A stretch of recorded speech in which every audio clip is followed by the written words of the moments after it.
column this week, you say baking is a great way to spend time with your kids on spring break. Can you explain that a little bit?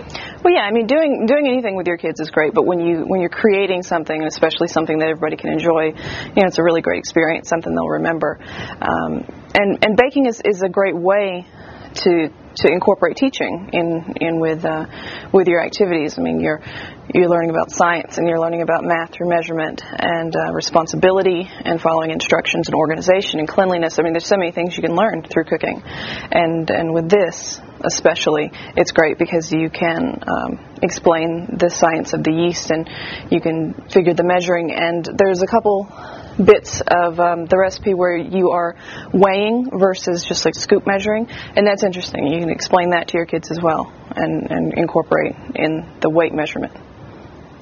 Your recipe this week is for monkey bread. Tell me a little bit about that. Is it easy to make? It really is. It's very easy. I adapted this recipe from something we used to eat when we were young, and originally I would make the bread myself. I would make all the dough.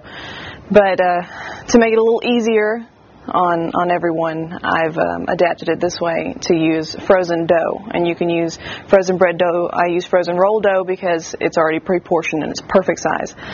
When you get the dough, make sure it is not pre-cooked. It's not the heat and serve, because you can't do anything with that as far as this recipe goes.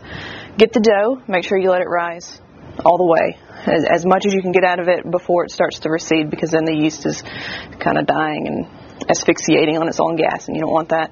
So let it rise for about an hour and a half from the frozen state, and from there you just follow the instructions, and it is really easy to make. It's a lot of fun. You get messy, you get all gooey, and you can, if you want to use the nuts, I incorporate some pecans in here. If you don't want to do that, you don't have to, but it's really good. You can have it as a snack, you can have it as a dessert, or with coffee in the morning.